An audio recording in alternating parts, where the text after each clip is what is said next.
Mis queridos amigos y hermanos, sean todos bienvenidos en el nombre de nuestro Señor Jesucristo a una nueva edición de su comentario al texto bíblico sobre el cual la lección de la escuela sabática está basada.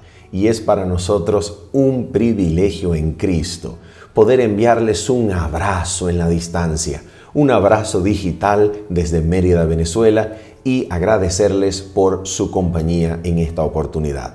Estudiamos en el nombre del Señor para esta ocasión la lección número 6 de nuestro trimestre sobre los 3 mensajes cósmicos acerca del triple mensaje angélico, que en esta ocasión se titula La hora de su juicio. Repetimos, lección 6, la hora de su juicio. Y es un privilegio en la gracia del Señor acompañarles por medio de una lectura comentada, de manera que usted, bien sea un maestro de la escuela sabática o un estudiante en la escuela de Cristo, usted pueda ser instruido por Dios, de manera que la promesa de su pacto eterno, de instruir a todos, desde el más grande hasta el más pequeño de ellos, sea cumplida en su vida y usted pueda tener su propia mirada instruida por el Espíritu al texto bíblico sobre el cual la lección de la escuela sabática está basada. Es entonces un privilegio. Vamos entonces sencillamente a recordar que este comentario grabado que usted está viendo en esta oportunidad tiene un complemento totalmente en vivo que realizamos cada día de sábado a las 7:30 de la mañana, hora de Venezuela, y en este momento hora del este de los Estados Unidos, para que si usted quiere compartir algún comentario, pregunta o inquietud, siéntase libre de adorar juntamente con nosotros mientras contemplamos las Sagradas Escrituras. Vamos entonces a orar y de inmediato nos dedicamos a comentar la lección número 6, la hora de su juicio. Oramos juntos. Nuestro Padre bendito y santo, en el nombre precioso de nuestro Señor Jesucristo, venimos delante de ti, Padre, pidiéndote que pongas a un lado nuestro orgullo, nuestra vanidad, nuestro deseo, Señor, de exaltación propia, pecaminoso, y sencillamente nos permitas contemplar a Cristo y ser instruidos por tu Espíritu, Señor. Eleva nuestras débiles miradas y a pesar de nuestra debilidad, ponla en Cristo fijamente, para que Cristo, Señor, al contemplarle, nos transforme de gloria en gloria por su Santo Espíritu. Perdona, Señor, nuestras faltas y pecados. Y pedimos, Padre, que si hay alguien mirando este video, Señor, con propósitos distintos de ser edificado en tu gracia, por favor, Señor, penetra su conciencia con la luz de tu mensaje eterno y haz que pueda ser convertido de corazón, Señor. En el nombre precioso y santo de Cristo Jesús lo pedimos. Amén y amén. Muy bien, mis amigos, este comentario estará basado no tanto en aportar o añadir información adicional a la cronología de la profecía de las 2300 tardes y mañana, ya que esto lo hace muy, pero muy bien la lección actual. Y nosotros sencillamente vamos a concentrarnos no tanto en los aspectos cronológicos de tiempo profético y de su cumplimiento, sino más bien vamos a enfocarnos en añadir algunas notas de carácter teológico. Al principio, una nota de carácter hermenéutico, luego unas notas de carácter teológico y luego finalizaremos con una nota de carácter práctico para el día en el cual vivimos. Así que recuerden, una nota hermenéutica al comienzo, unas notas teológicas en su mitad y una nota práctica para finalizar. Vamos entonces a comenzar con la nota de carácter hermenéutico.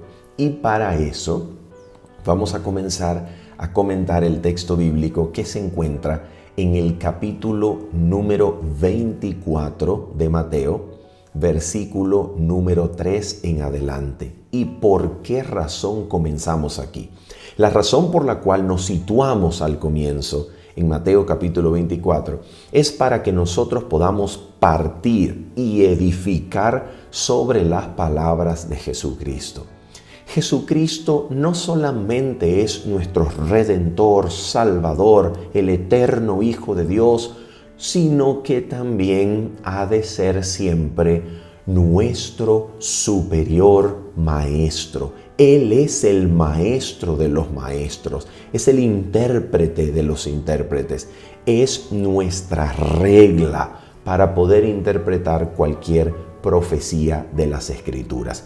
Jesucristo, en el capítulo 24 de Mateo, recibe de parte de los discípulos la siguiente pregunta, después de haber presagiado y después de haber dicho palabras que aplicaban para el futuro de esta edificación llamada el templo de Salomón, el segundo templo, donde él estaba presente con los judíos, con sus discípulos.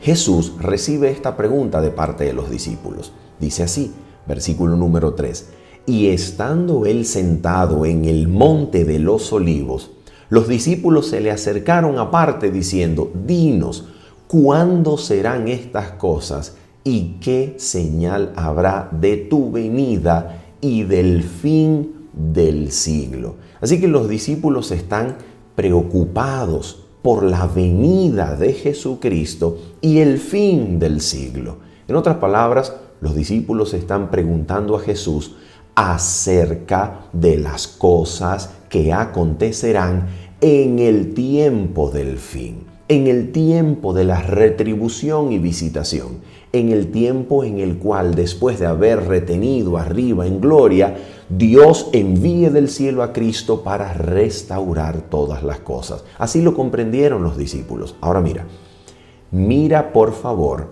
lo que constituye parte de esta respuesta que Cristo da a los discípulos. Cristo comienza a responder en el versículo número 4 acerca de los eventos, las señales, las cosas que acontecerán en el contexto del tiempo del fin, de su venida, de su visitación a la tierra. Y como parte de esta respuesta, en el versículo número 14 en adelante, Cristo dice lo siguiente. Vamos allá. Miren lo que nos dice en el versículo número 14. Atención, dice: y será predicado este evangelio del reino en todo el mundo, para testimonio a todas las naciones, y entonces vendrá el fin. Versículo 15 y 16. Escucha bien, dice así: por tanto, cuando veáis en el lugar santo la abominación desoladora de que habló el profeta Daniel, el que lee entienda, entonces los que estén en Judea huyan a los montes. Pregunto, ¿Jesucristo está citando palabras del profeta Daniel, que en su capítulo número 8 recibe visiones acerca de una invasión de un reino o poder exterior o extranjero a Jerusalén, a Judea?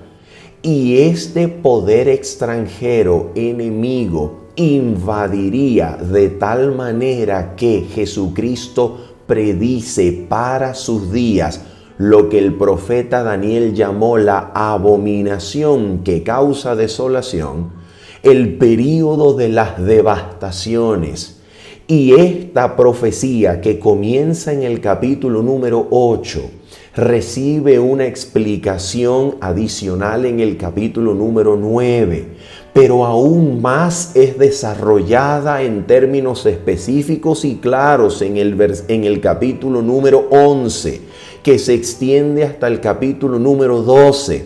Cuestión que aún Daniel no logra entender completamente y recibe la información de parte del ángel que este libro ha de estar sellado hasta el tiempo del fin en el capítulo número 12.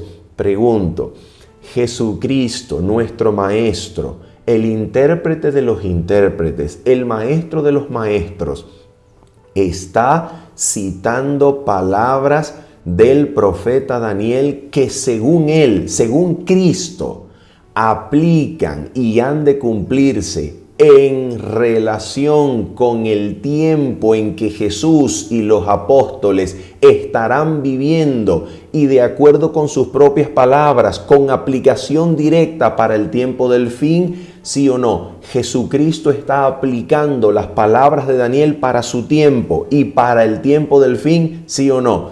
Claro que sí. Esto es absolutamente claro.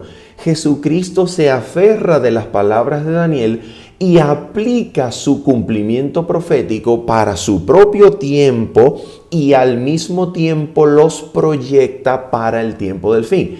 Entonces, esta es una conclusión demasiado importante.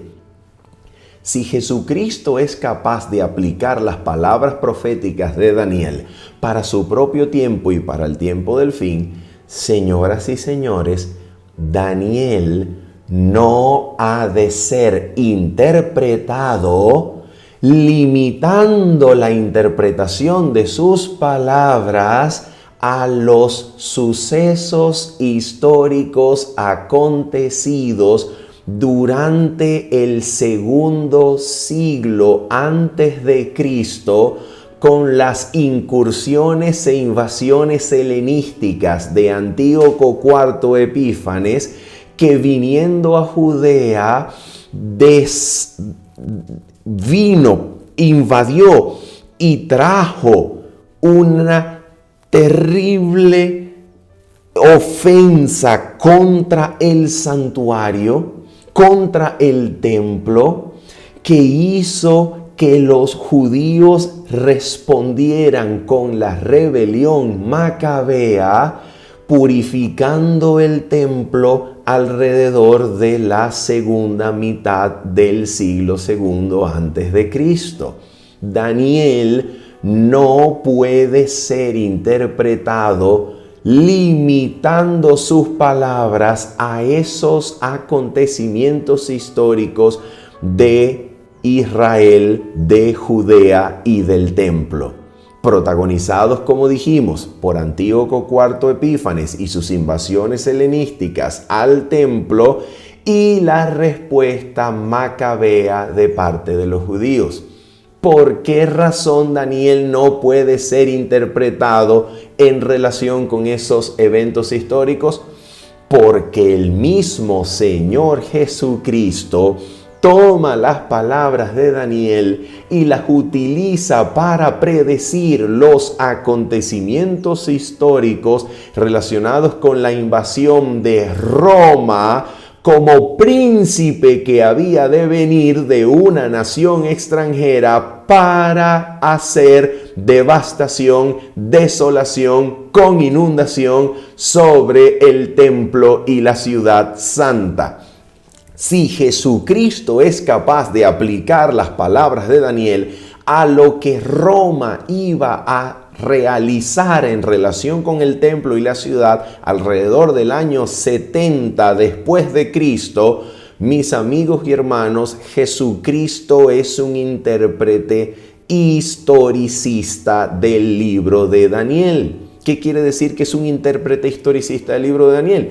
Que cree que las palabras de Daniel pueden ser interpretadas no como vaticinius post eventum, es decir, no como uno que en realidad, en vez de profecía, está escribiendo historia en relación con los sucesos acontecidos en el siglo segundo antes de Cristo, sino que Jesús interpreta a Daniel como un verdadero profeta que tiene palabras que, comenzando con su periodo histórico del profeta, comienzan a ser cumplidas a partir de allí e ilustran y arrojan luz sobre cumplimientos futuros que se proyectan incluso hasta el tiempo del fin. Jesucristo interpretó a Daniel como un profeta apocalíptico que tiene luz, información y cuyos cumplimientos aún aguardan para el tiempo del fin.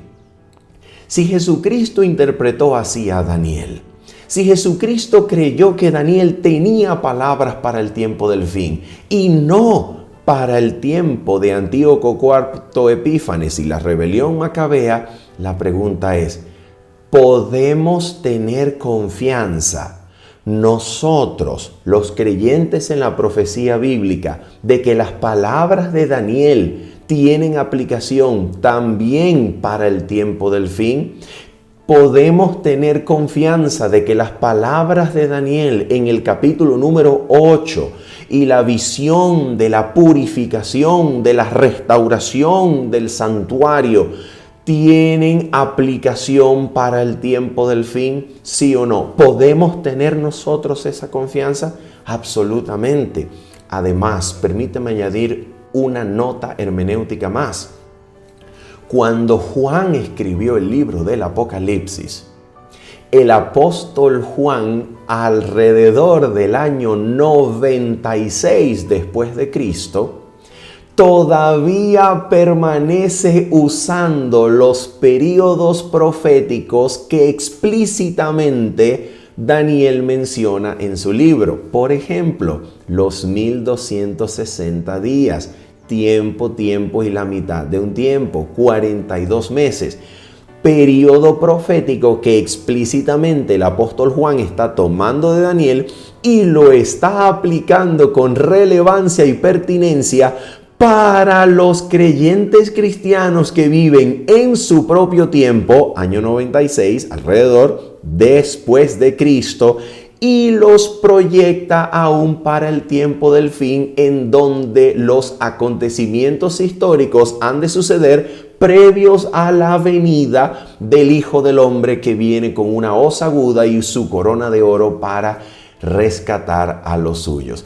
Entonces, si Juan, aún viviendo en las postrimerías del primer siglo de la era cristiana, toma las palabras de Daniel, incluso sus metáforas, sus bestias, sus periodos proféticos explícitos, para aplicarlos para su generación y extenderlos hasta el tiempo del fin, podemos tener confianza nosotros, los intérpretes historicistas, al mirar las palabras de Daniel como a ser cumplidas en relación con el tiempo del fin.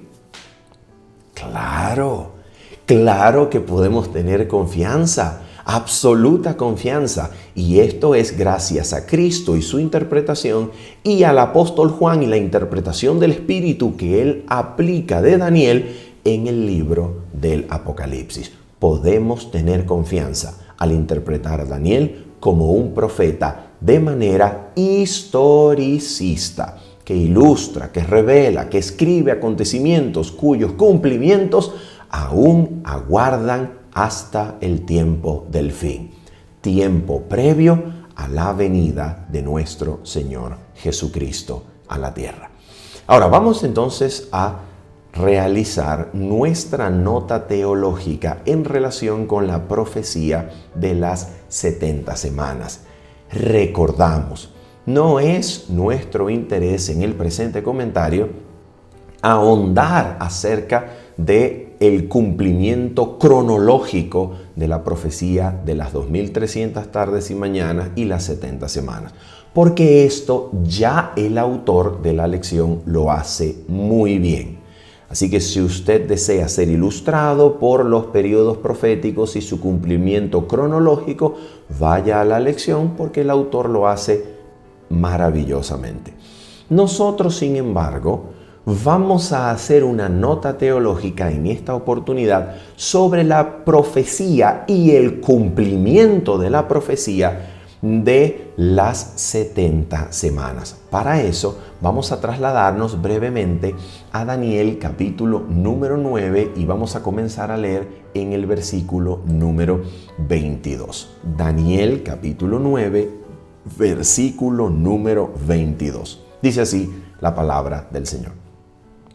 Y me hizo entender el ángel le hizo entender a Daniel, y me hizo entender y habló conmigo diciendo: Daniel, ahora he salido para darte sabiduría y entendimiento.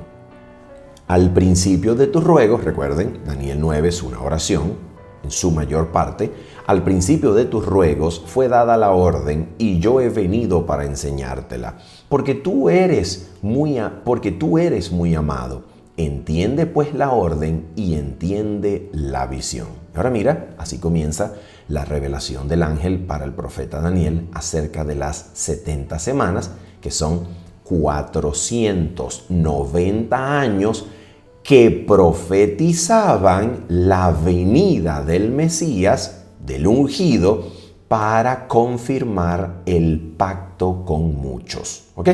Dice 70 semanas están determinadas sobre tu pueblo y sobre tu santa ciudad. Atención con el cumplimiento de esta profecía. Esto es lo que nos interesa. Mira lo que nos interesa aquí como cumplimiento de la profecía anunciada aquí en Daniel 9:24. Escucha esto, dice así. Mira lo que iba a suceder. Para terminar, vamos a resaltar, para terminar la prevaricación, la pesha, ¿ok? Para darle fin a la prevaricación y poner fin al pecado, ponerle fin al hatá, al pecado, y expiar la iniquidad, el avón, expiarlo, para traer la justicia perdurable, la tzedek olamim, la justicia eterna, dice el pasaje, la justicia eterna, y sellar la visión y la profecía y ungir al santo de los santos. Nuestro interés por esta profecía es específicamente el cumplimiento de esto que en Daniel 9:24 es anunciado como el cese, la terminación, el punto final del pecado, de la prevaricación, de la iniquidad para ser expiada, para establecer la tzedek olamim, la justicia eterna, sellando la visión y la profecía y ungir al santo de los santos. La pregunta es, ¿cómo se cumplió esto? Porque fíjate algo, de manera interesantísima, nosotros, los estudiantes de la Biblia, cuando leemos esta profecía, nos hemos preocupado tradicionalmente por entender el periodo profético que señala el cumplimiento, por entender el tiempo, por entender la cronología, por llegar alrededor del año 27 al 31 y decir, aquí se cumplió. Pero la pregunta es, ¿y qué del contenido teológico de la profecía? ¿Qué es lo que la profecía enseña? La profecía está enseñando que un ungido del Señor le daría fin a la prevaricación, al pecado, expiaría la iniquidad y establecería la justicia eterna. ¿Cómo se cumplió esto? ¿De qué se trata lo que el profeta Daniel está anunciando aquí? Vamos entonces, atención, si nosotros miramos Daniel 9:27, nosotros vamos a tener de dónde tomarnos y de dónde aferrarnos para interpretar esta profecía. Mira lo que dice Daniel 9:27. Dice lo siguiente, vamos allá, Daniel 9:27. Hablando exactamente del cumplimiento de esta profecía, Daniel 9 dice lo siguiente, escucha esto. y por otra semana confirmará el pacto con muchos. Si te vas a Daniel capítulo número 11, este pacto que aparece en Daniel capítulo número 9 es renombrado en Daniel 11 como el pacto santo. Escucha esto. ¿De qué está hablando entonces Daniel 9? Que tiene en el contexto el pacto con muchos, el pacto santo, según Daniel 11, y se nos dice que en el cumplimiento y confirmación de este pacto, un ungido, un Mesías, le daría fin al pecado, la prevaricación, expiaría la iniquidad y establecería la justicia eterna. ¿De qué está hablando Daniel? Mis queridos amigos y hermanos, vamos a apoyarnos en esta oportunidad en el texto que vamos a encontrar en el capítulo número 1 de Lucas. ¿Por qué razón? Porque aquí un profeta llamado Zacarías, inspirado por el Espíritu de Dios, lleno del Espíritu de Dios, interpreta la profecía en cumplimiento del pacto santo, el pacto que Dios le había dado y prometido a Abraham, que va a recibir cumplimiento en los días de Cristo, siendo confirmado. Y Zacarías, en Lucas capítulo 1, lleno del Espíritu Santo, nos va a interpretar en qué sentido el pecado recibió fin, fue expiada la iniquidad y se le puso terminación a la prevaricación. ¿En qué sentido? ¿Cómo se cumple esto en relación con Cristo, el ungido de Dios? Vamos a leer Lucas capítulo número 1 y vamos a comenzar leyendo desde el versículo 67. Dice así: y Zacarías, su padre, el padre de Juan el Bautista, dice, y Zacarías, su padre, fue lleno del Espíritu Santo y profetizó diciendo, escucha la profecía de Zacarías, porque es una interpretación del cumplimiento del pacto santo, el mismo pacto santo del cual habla Daniel 11, Daniel 9, lo mismo que tenemos en la profecía de las 70 semanas, anunciado para ser cumplido en el ungido. Mira lo que dice, atención, dice así: Zacarías profetizó diciendo, lleno del Espíritu Santo, estas palabras: bendito el Señor Dios de Israel, que ha visitado y redimido a su pueblo. Nota eso. Y nos levantó un poderoso Salvador en la casa de David, su siervo, como habló por boca de sus santos profetas que fueron desde el principio. Ahora escucha. Salvación de nuestros enemigos y de la mano de todos los que nos aborrecieron, para hacer misericordia con nuestros padres y acordarse de su santo pacto. Escucha, mismo pacto santo que habla Daniel 11 y del cual Daniel 9:27 es una referencia clara. Escucha esto. Y acordarse de su santo pacto. ¿Cuál pacto? Escucha, versículo 73. Del juramento que hizo a Abraham nuestro padre. Ahora miren qué consistió. Mira el cumplimiento. Que nos había de conceder. Versículo 74. Que librados de nuestros enemigos, sin temor les serviríamos en santidad y en justicia delante de Él todos nuestros días. Y aquí entonces nosotros debemos hacernos una importantísima pregunta. Zacarías, lleno del Espíritu Santo, interpretando el cumplimiento del pacto santo, mismo pacto que Dios le dio a Abraham, mismo pacto de Daniel 9:27, mismo pacto de Daniel capítulo 11, interpretando Zacarías, lleno del Espíritu Santo, ese pacto y su cumplimiento en Cristo, dice Zacarías que Dios nos concedió que librados de nuestros enemigos, sin temor le sirviéramos a Dios en santidad y en justicia todos los días delante de Él.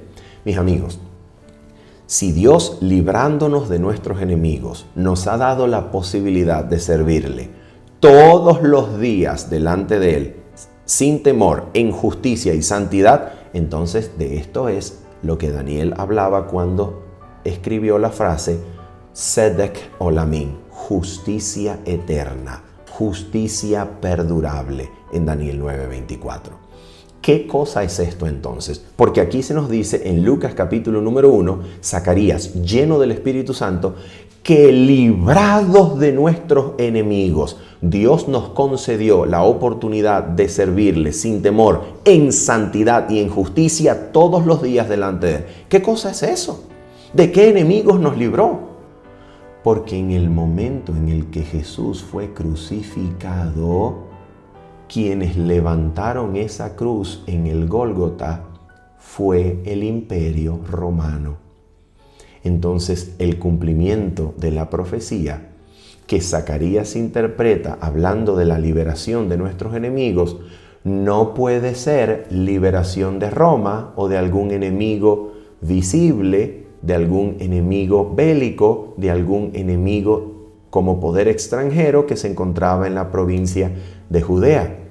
No puede ser un enemigo al estilo del Imperio Romano, al estilo de algún otro imperio. No puede ser ese cumplimiento. ¿Por qué razón? Porque la cruz es levantada como instrumento de tortura romano. Quiere decir que Roma estaba viva, vigente, poderosa y haciendo su voluntad, levantándose contra Cristo el ungido. Entonces, Cristo no libró con su venida al pueblo de Roma. Entonces, ¿cuáles eran los enemigos de los cuales Dios nos concedía librarnos para que sin temor, en santidad y en justicia le sirviéramos todos los días? ¿Cuál es ese enemigo? ¿Cuál es ese enemigo entonces que Zacarías interpreta como cumpliéndose en Cristo? ¿Cuál es ese enemigo? ¿De dónde nos quería librar el Señor Jesús con su venida? ¿De qué cosa quería hacernos libres? Vamos entonces a mirar lo que nos dice el mismo Señor Jesucristo en Juan capítulo número 8. Vamos allá. Juan capítulo número 8, versículo 32. Hablándole a algunos judíos que habían creído en Él, Jesús dice lo siguiente: y conoceréis la verdad, y la verdad os hará libres. Les respondieron: linaje de Abraham somos y jamás hemos sido esclavos de nadie.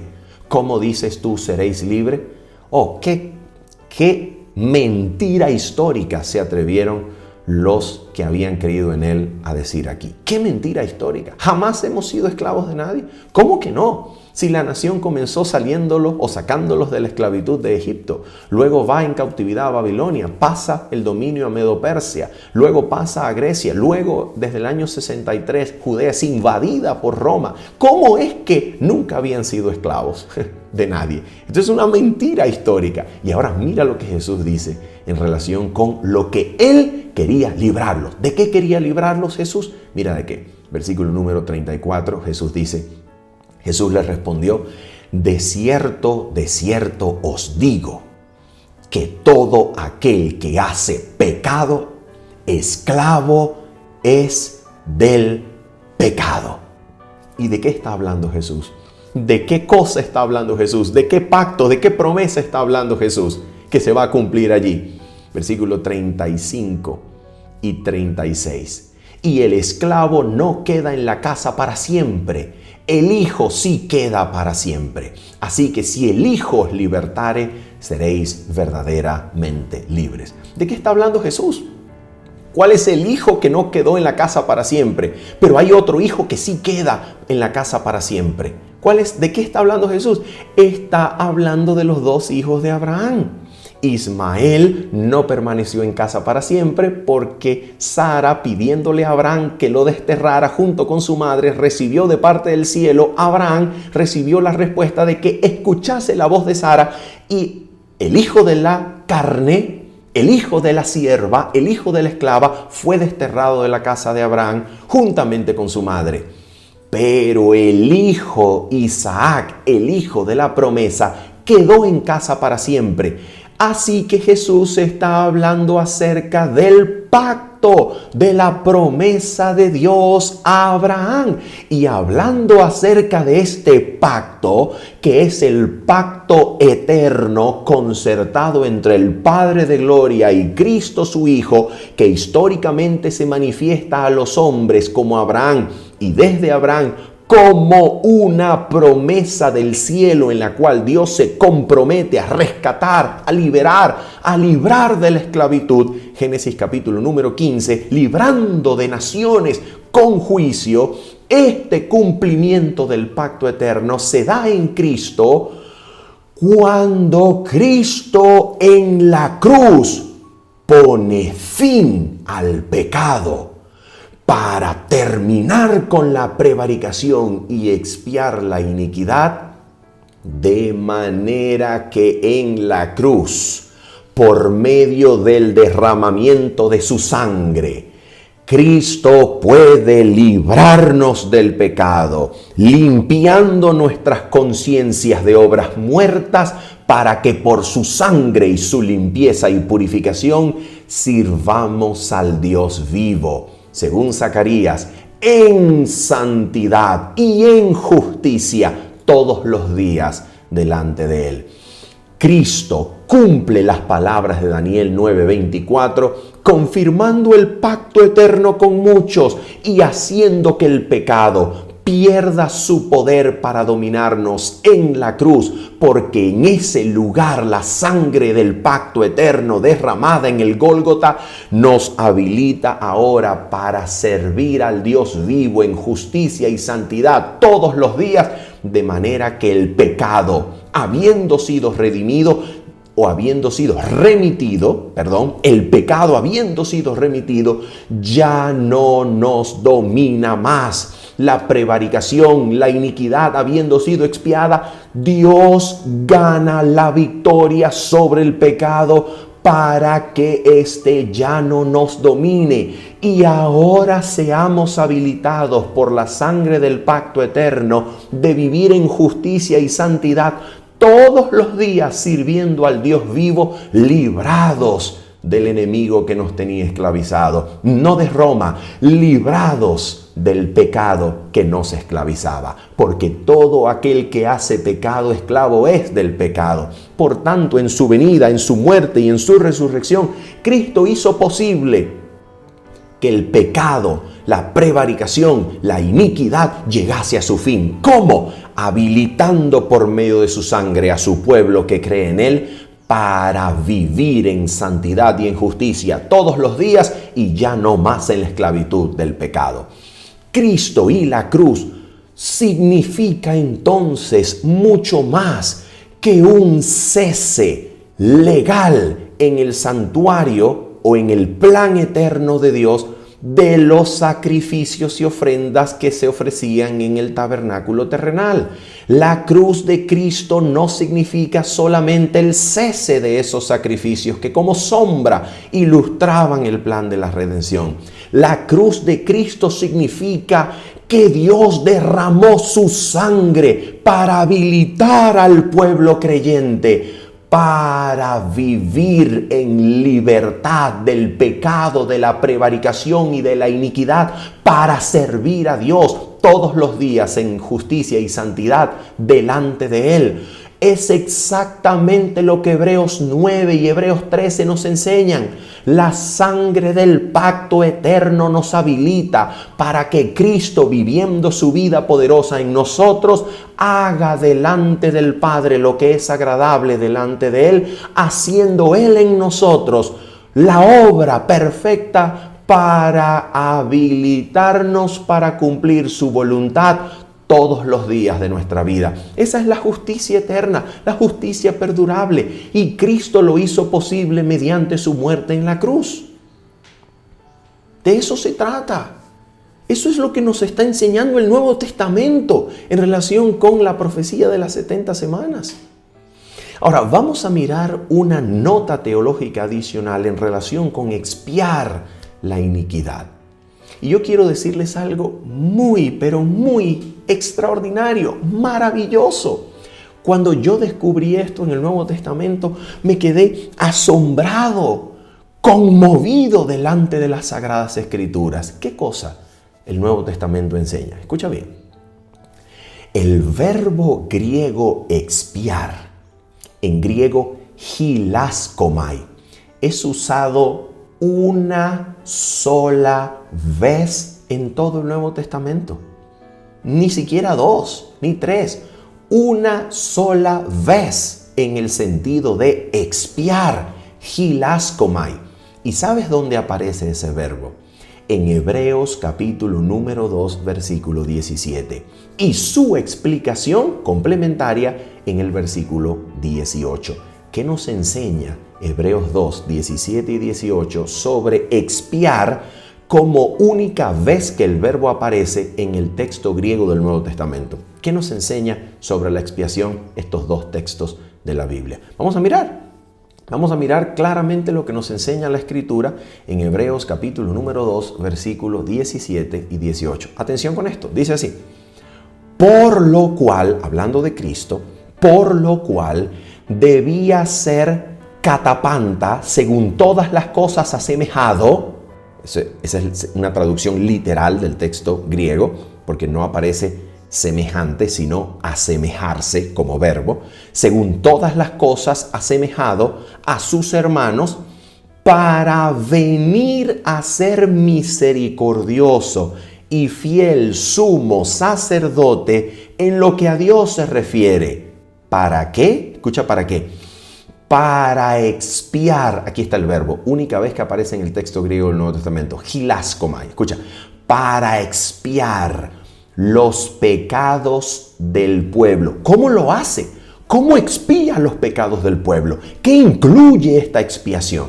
Que como sumo y fiel sacerdote, sumo sacerdote, Cristo realiza. ¿Qué incluye esa expiación? Mira lo que incluye, versículo 18, a través de la preposición gar. El versículo 18 se conecta con el versículo número 17. Pues, traducida al español, en griego, gar. Escucha.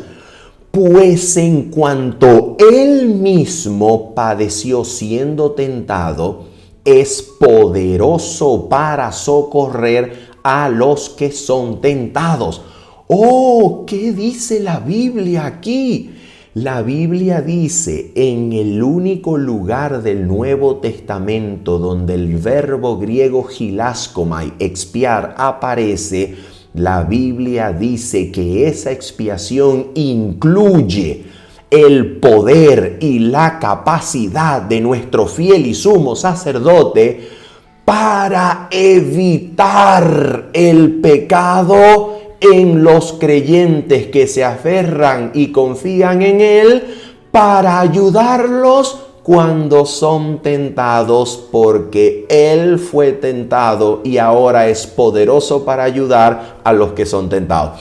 Para evitar ese pecado, cuando los creyentes en Él se vean tentados a cometer, para evitar e impedírselos por medio de su ayuda, por medio de su gracia y su fuerza, esto es incluido dentro del verbo griego expiar, hilaskomai, de manera que la expiación que Cristo realiza en relación con el pecado no quiere decir que lo cancela legalmente solamente, sino que lo evita en aquellos que son tentados, socorriéndolos, ayudándoles, porque se hizo semejante a ellos para ahora ser poderoso para evitarles el pecado, de manera que los tentados, cuando se vean puestos a prueba, puedan aferrarse a su fiel sumo sacerdote y recibir ayuda para no caer en el pecado del cual se les está tentando.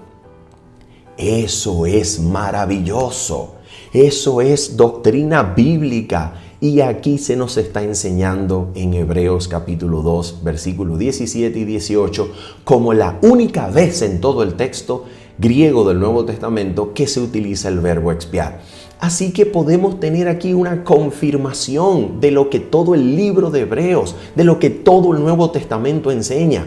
La cruz de Cristo y la sangre derramada en el Gólgota se derramó para habilitar a los creyentes con la finalidad también de servir al Dios vivo, experimentando purificación y lavamiento para vivir en justicia y santidad todos los días delante de Él, evitándoles el pecado a los fieles que son tentados, porque Cristo llegó a ser fiel y misericordioso sumo sacerdote para socorrer a los que son tentados. Eso es doctrina bíblica, es lo que nos enseña la Biblia. Esto es maravilloso, maravilloso. Ahora vamos a finalizar entonces con una nota de carácter práctico.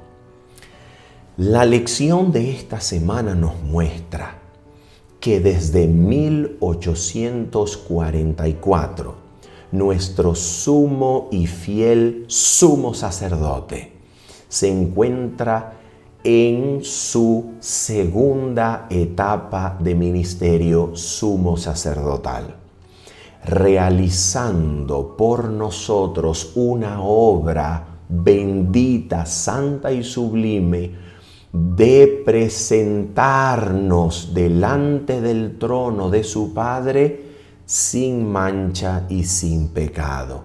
Esa bendita obra de purificación y juicio es el cumplimiento antitípico del día típico de la expiación o el Yom HaKippurim de Levíticos 16 en el Antiguo Testamento y en relación con el santuario terrenal. ¿Cuál era la esencia, el propósito sublime y santo que este día llamado Yom HaKippurim, día de las purificaciones, o día de la purificación, o día del perdón, o día de la expiación? ¿Cuál era el propósito esencial que este fenómeno religioso del Antiguo Testamento ofrecía y prometía en relación con el pueblo que se congregaba alrededor del tabernáculo terrenal? ¿Cuál era el propósito esencial? Sacar el pecado del campamento. Ese era el propósito. Sacar el pecado del campamento. Pecado que era trasladado en un vehículo animal, en un macho cabrío, que no era muerto, sino que recibía las manos del sumo sacerdote y de manera ritual llevaba el pecado transferido a él fuera del campamento, en donde se cree que después de kilómetros de caminata era despeñado. Esto es una tradición, esto no aparece en la Biblia, pero se cree así.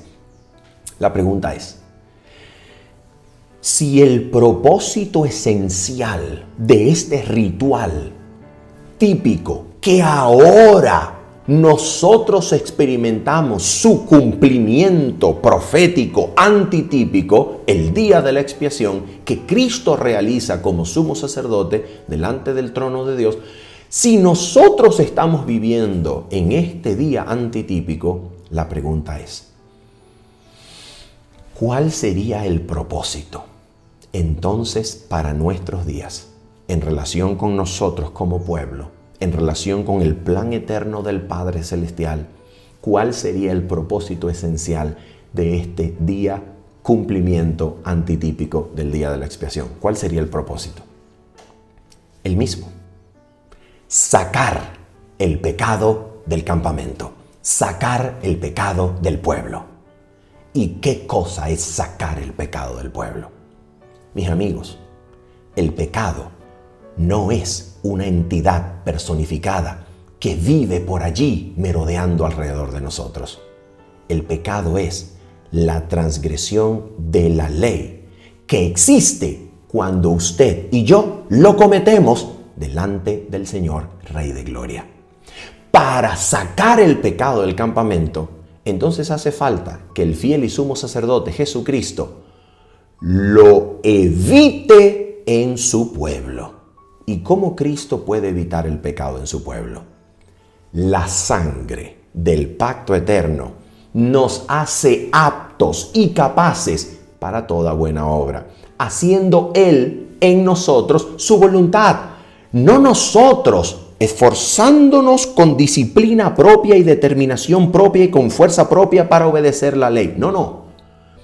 Cristo viviendo su vida poderosa y perfecta en nosotros, con su propia fe en nosotros, nos perfecciona por su vida poderosa, por su poder y fuerza, de manera que nosotros somos habilitados por su vida en nosotros para hacer la voluntad del Padre y ser agradables delante de Él todos los días de nuestra vida. Eso es lo que el pacto eterno promete como la dádiva, el don de la bendita promesa de que Dios haría a su pueblo obediente, grabando la ley en sus mentes y corazones y haciendo Él que nosotros andemos en sus preceptos y mandamientos. Cuando le creemos y nos aferramos a esa promesa, Cristo poderosamente evita el pecado en su pueblo y puede entonces así sacar el pecado del campamento, mientras lo borra y lo saca de los registros celestiales delante de su Padre en el lugar santísimo del santuario celestial. ¿Cuál es entonces la aplicación práctica?